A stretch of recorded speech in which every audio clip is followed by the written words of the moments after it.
Hi, I am Nikki, and you are listening to the EduLEADER podcast. This is a place to celebrate fantastic educators, and this is a place teachers can go to learn about amazing things happening outside their classroom.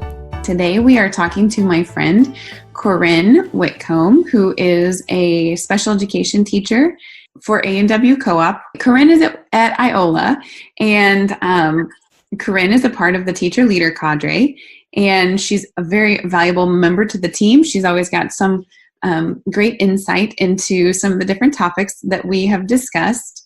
And so today we're going to visit about something that we actually haven't discussed very much at TLC, and that is the CTE pathways.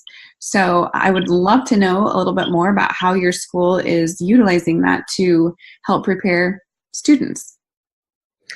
So a couple of years ago, we had a longtime business go out, shut its doors pretty close to Iola. It's one of the adjoining rural communities that feeds into the Iola School District.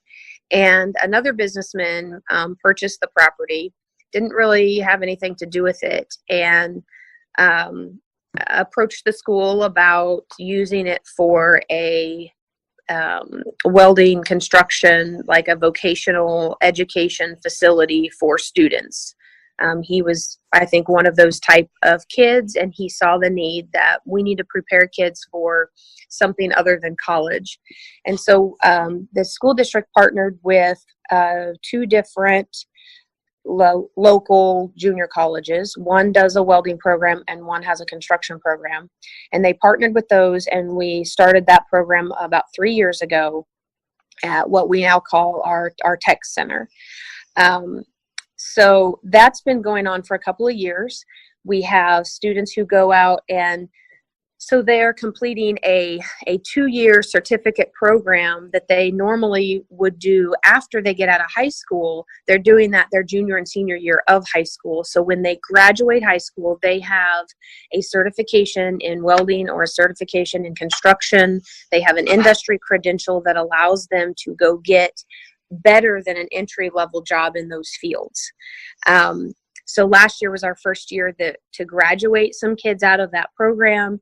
And this year, we have a kid who's graduating from the 2-year welding program, and he got an actual welding job, and he's starting a career in that field, not at the entry-level position. So since we've began that program and we've had kids start going through that, we started looking at, well, what other areas are kids interested in? What other ways can we prepare kids? Obviously, there's more than just welding and construction.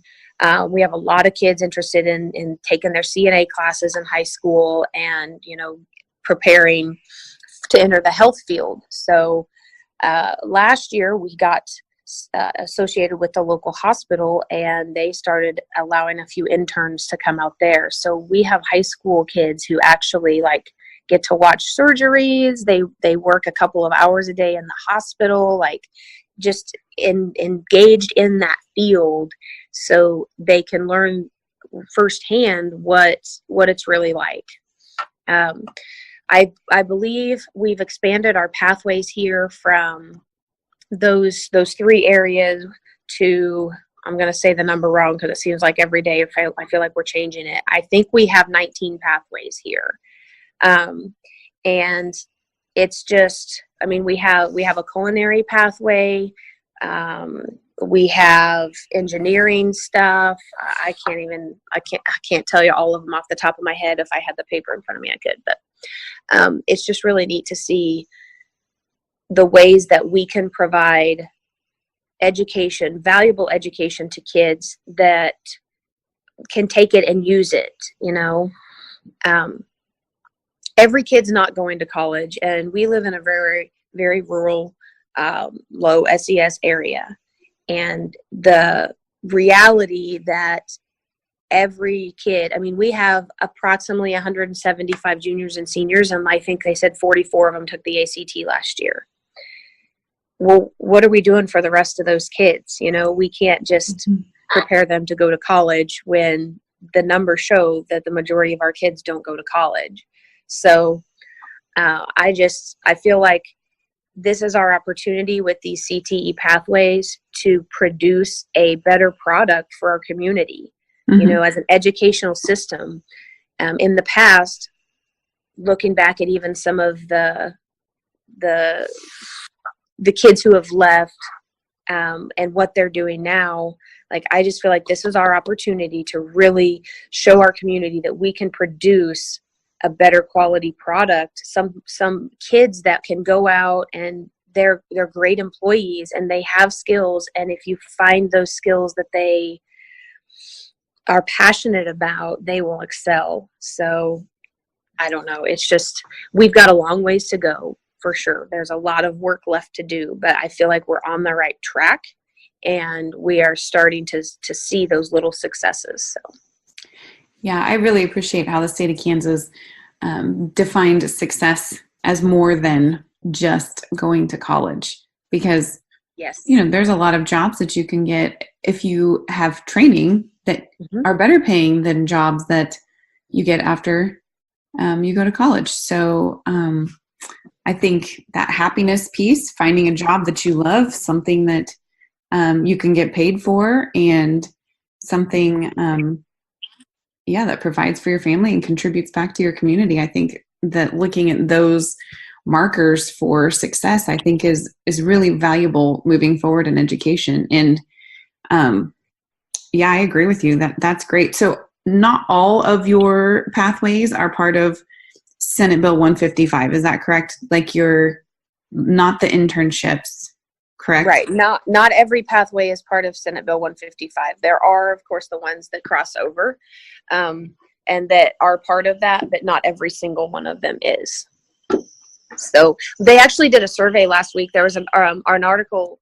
They presented the results at the board meeting, and then the local newspaper wrote a really great article about it. But they did a survey with kids last week, and over 100 kids responded, and 56 of them, or 56%, I don't remember if it was 56% or 56, but they wanted military or law enforcement as a pathway. And so now that conversation has started with, okay, how can we work with the local law enforcement and, have them come in and be a part of our school and help educate these kids in this field. And so, there's just doors opening all over, and it's just finding the right, the right door to go through and get the best that we can for the kids here. So that's fantastic. I think we're finally on the right path for guiding kids in the right direction. I do too. We went to a workforce conference a couple of, I don't know when it was, a couple of months ago. And Randy Watson and Jeff Collier both spoke. And that was like the biggest thing that I got out of it, is that really does seem like that is the goal of Kansas as in education is, preparing kids for more than just college, and making sure that we have the technical vocational programs that so many of our kids go into. We've got to prepare them for that, just the same that we have to prepare the kids who are going to go be nurses and doctors and lawyers and engineers and all of that. Like, we still have to have the plumbers and the electricians, and we've got to do a better job at making sure that every kid has a path of study that meets their needs. Yeah, that's fantastic. And I also think another part of that, though, is the communication about equal value. That if you decide not to go to college, there's absolutely nothing wrong with that. That is still something to be really proud of. That you're building a life and you're doing something great. And so I think that is great. I like to tell some of my younger kids, stories of some former students that we've had, that, one of them went out. This was before we had the welding program here. He left here. He went to the welding program at the local JUCO. He completed it. He's out on, welding, doing his thing. And he comes back by to visit every once in a while. And, he makes almost twice as much money as I do with 2 master's degrees. So, I like to point that out to kids. There are opportunities. You don't have to go get master's degrees to be successful, especially in our area. So there's opportunities that sometimes the kids just don't know about. They don't know that they're interested in it because they've never experienced it. And they don't know that, hey, I can make a really good life out of this career that I really love. So this is just an awesome opportunity for kids to get to experience. Maybe they think they want to be a chef and they go through some of the culinary program and they're like, not so much, and they can make that decision though before they pay money to go to culinary school after high school. Like they get those experiences and can find what is it you are passionate about before they spend all the money and get stuck in it. So exactly. I don't want to admit how many majors I had my first semester at college. Yeah, I know. That's expensive. I graduated college before I realized what I wanted to do. So I feel you. Yeah. So if we have a listener that is thinking, hey, I love this internship idea, what would be the first step you would tell them in getting something like that established for their school? How could they get started? Well, I will not take any of the credit for starting it because I had nothing to do with it at all. Our counselor is very passionate about it, and she is fantastic at making connections with people and figuring out what she needs to do to get this started. So I know that there are multiple CTE conferences that give lots of information on how to start and get those kinds of programs going. So there's one coming up in February, I believe. It's the first week of February. It's in Manhattan. And so all of our teachers that teach in the CTE pathways are, not all of them, but a bunch of them are going to that. And I know that's there's a part there for CTE coordinators so that they can, that's all about the pathways and how to match your courses up and that kind of stuff, I suppose. So that would be a really good place to start. It's not expensive to go to either. So, that would be a good place to start, and just reaching out and making those connections. There are people that specialize in that. There's a lady at SDAC that I know has been invaluable to our district at helping guide us through this process. So I don't know if Greenbush has anybody or not that helps with that, but, reaching out, finding the people that are doing it. So you can find what is the way that our district, because it's going to vary. Every district's going to be different. The way that you start it, the way that you build it, the way that you partner with, local businesses, everybody's plan is going to look different. So, reach out to the people that are experts in the field. Mm-hmm. The conference would be a great place to start because you're going to get lots of people knowledgeable about that at the conference. Wish I had the link to it. If I was at my computer, I could give you the link to it, but I don't remember what it is off the top of my head. That's all right. You can email it to me and we can put it in the show notes.